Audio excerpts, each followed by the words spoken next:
There's nothing more important than mom and dad. It's all about mom and dad. And it's all about their mom and dad. It's all about family. It's all about friends and family. But family first. That's what I'm getting at. Got to get my priorities straight. I had a great Easter with my family, and that's what I got to take care of. Family first. Quit goofing around on YT and doing your little videos. And get busy at the family farm here, family homestead. This house my parents live in is very old, has a few outbuildings, and they're getting filled up with stuff. I need to go through it and start, sorting it out.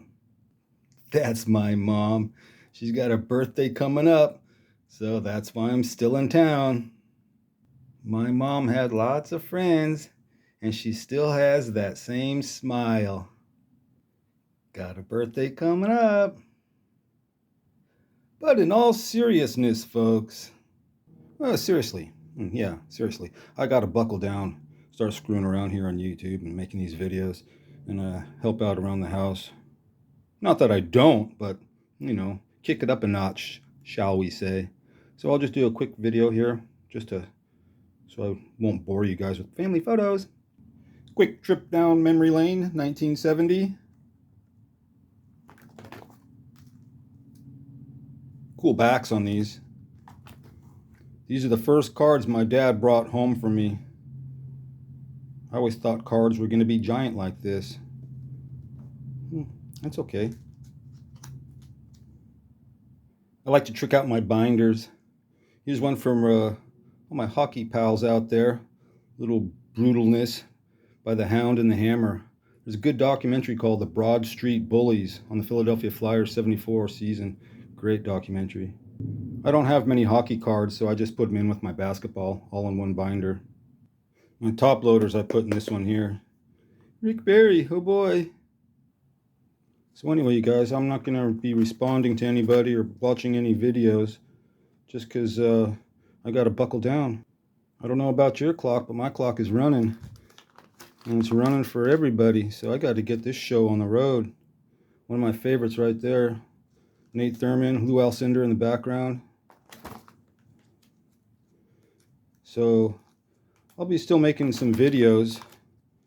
It's just not as many for the time being until I get back up in the hill. I learned how to do thumbnails. How about that? My brother showed me how to do thumbnails. Ed, that's why I pay him the big bucks. He doesn't even watch the show. He just happened to come across hearing me gripe on one of my shows, moaning how I can't do a thumbnail. Well, so he came over and he showed me. So now I went back through my whole catalog of shows and had to pull stuff out and make thumbnails. Cool. And he just printed me out a bunch of stories so I can go back up to the hill in a couple of weeks and start going back to the autograph book and doing some of those stories. Just kind of bums me out because I can't bring any programs to have some kind of background flavor to the show, if you know what I mean, guys and girls. I kind of didn't want to put anything besides sports stuff on this channel, but I figured this is a family journal, so I put some of the dog photos and some of my snow photos, and of course you put those on a YT short and it goes worldwide and you get a bunch of views. So it got me a few subs, but big deal. Now a lady from Ukraine who's really nice likes my show, and a lady from Vietnam who likes puppies, she likes my show too. Great. It added to my analytical because before I had 0 females. Now I got 15% female viewers. Right on. I'll always take that.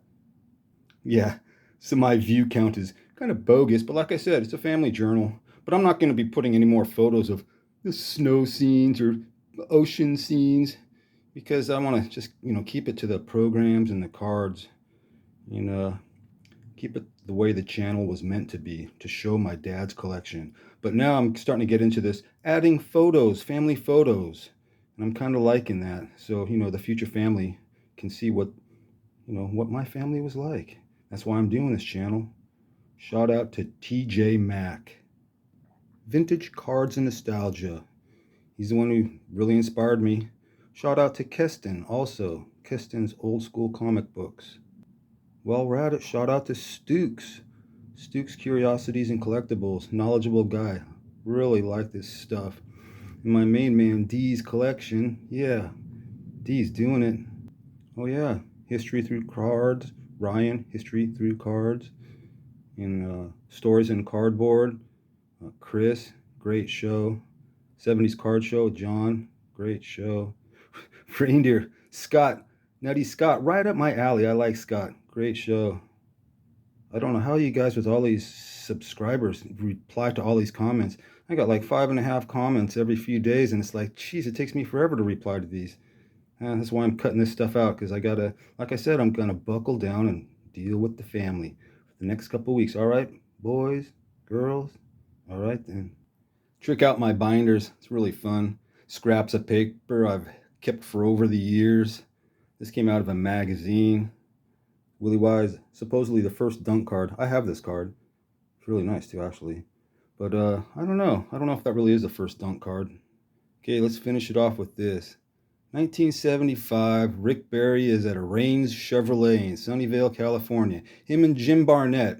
So my dad takes me and my brother and one of the neighbors, one of the neighbors down the street is a guy, my dad's friend. So we get there, we wait in line, and then we finally get up there, and I get Jim Barnett first. I'm the first one in line. He is really nice to me. And then my dad's neighbor, he was next in line. Jim Barnett was really nice to him.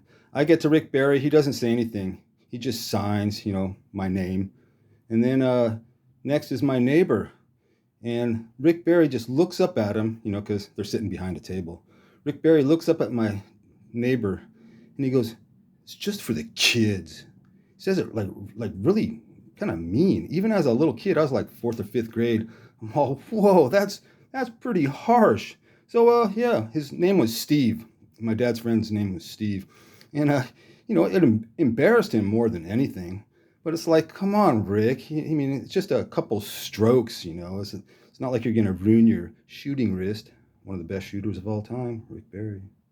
Yeah, and every time I see him interviewed, yeah, he just seems like that way. His kids are great, though. I like all his kids. Brent Barry is really funny.